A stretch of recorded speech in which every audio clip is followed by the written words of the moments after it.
going on YouTube? RemixedCereal here again, and today is going to be a little bit of a different video.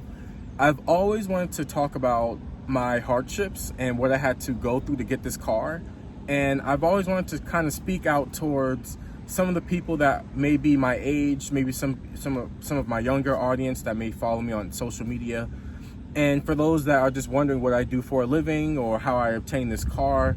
So today's video is going to be about how much I pay a month for this Corvette.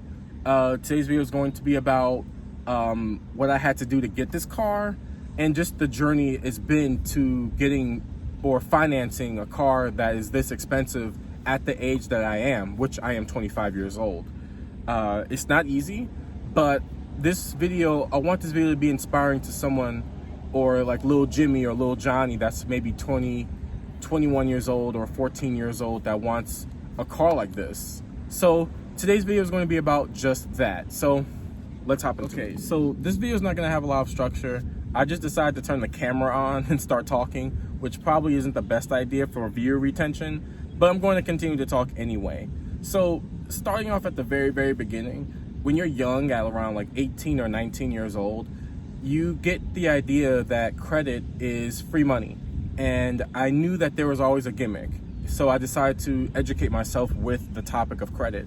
So at the age of like 18 or 19, I decided to get knowledgeable about my credit and start working on my credit score at a very young age, with the idea of having a Corvette at the end of that tunnel. This is the car that I would wake up every day for. This is the car that I would work my ass off for, that I would put in overtime hours for. I didn't, and I still don't want anything else except for a Corvette. I don't care about houses or anything like that. This was the main reason why I was getting up in the morning. When I was asked on job interviews, why do you get up for work? What's your motivation? It's literally just my car. That's the only thing I care about. So I decided to work on my credit when I was young. And from there, it just kind of, the amount of knowledge I had on my credit, or I knew about the topic, I just kept getting better and better and smarter. And I started financing my first car, which was a 2015 Dodge Charger.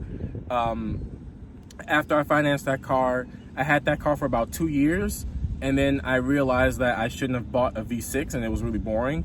I then financed a 2016 Dodge Challenger Scat Pack.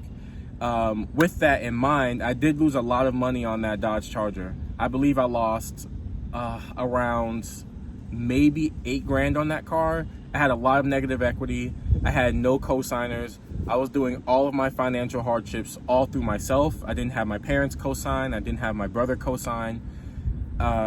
With my ego and the way that I am, with my morals, if I'm going to finance something, I'm going to do it all by myself. I don't want any help. So my interest rate on that first car was pretty high. And to this day, I'm still dealing a little bit with that negative equity.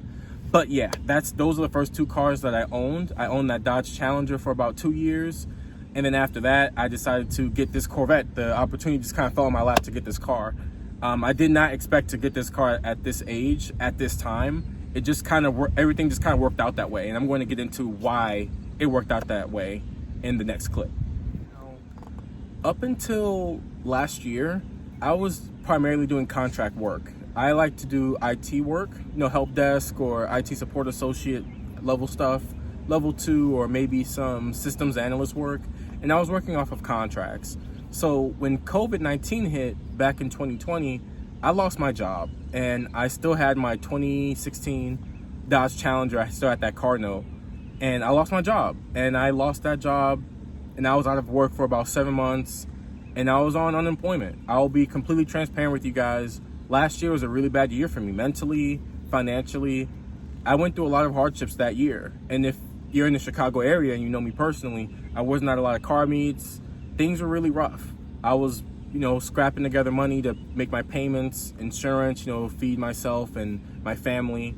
I just have a dog and a girlfriend, but that is my family. But, things were rough, And I thought I was going to have to end up selling the Dodge Challenger at the time. Now, I worked for 2 additional months last year, from December to, my bad, I misspoke, from October to December, but that only held me over for about a month and a half before I went back on unemployment. I was laid off again. It was a small contract. And yeah, that was a very low point in my life, but I decided to be productive. I never gave up on my dreams. I still wanted a Corvette, and I knew that that setback was a very, very small setback, and that it was a setup for a very good comeback. I didn't know how I was going to do it, but I just knew that I was going to emerge from this whole ordeal victorious. I wasn't going to let COVID-19 or some lame virus keep me down, you know. So with all that unemployment money, I saved every dollar of it. I didn't go out, I didn't eat out, I didn't buy any more computer parts, I didn't buy car parts for the Challenger. I didn't do anything with that money. I decided to save all of it. I also decided to pay off my credit card debt. I think I had, at the time I had around 2 credit cards, and I paid all of them off. And from what I told you earlier, my credit score, I've been working on it to buy a Corvette for the past 3 or 4 years. So my credit was still going strong. I was able to work with my bank, so I didn't have any late payments. I did what I was supposed to do, and I saved up. I saved up a lot of my money. I'm going to be straight with you. The government is the reason why I put down a huge down payment on this Corvette, which I'll get into in just a minute. But last year was really bad, and I still made that situation a good one. And I saved up. I paid off my credit cards, and I just tried to set myself up for success, even though I didn't really know what was going to happen next.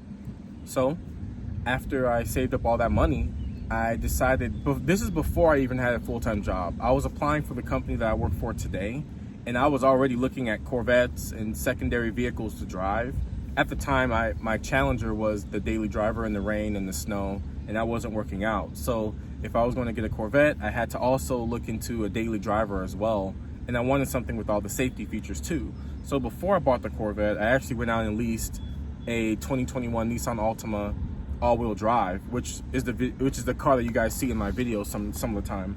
So I got that car first, and then after I was hired on full-time, I saved up about, I would say, $9,000 for a down payment on my Corvette to go against some of the negative equity that I had from the V6, and to help bring down some of those monthly payments on my car.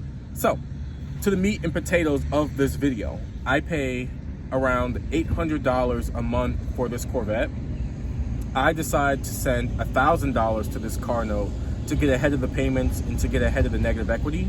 My term is around 75 months, I believe, a 75-month term, and my APR is at 4%, I think. I'm not entirely sure. I think it's like 4%, 4.5, but that is how much I pay on this car. My car insurance for this car is around $150, I believe, whereas the Altima has an additional $105 for the insurance. So yeah, that's how much I pay on the car for about a 75-month term. I plan to own the car after 5 months.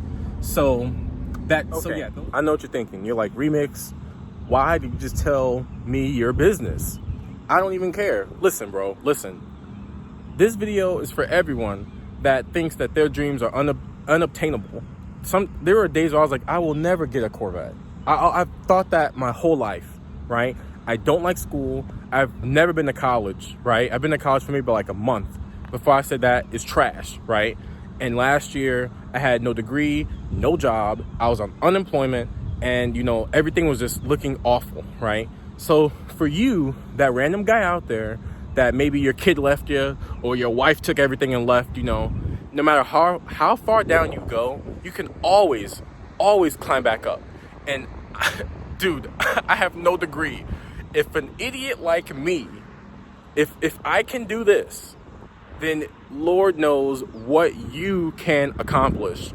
That is why in every single video, I always say, never give up.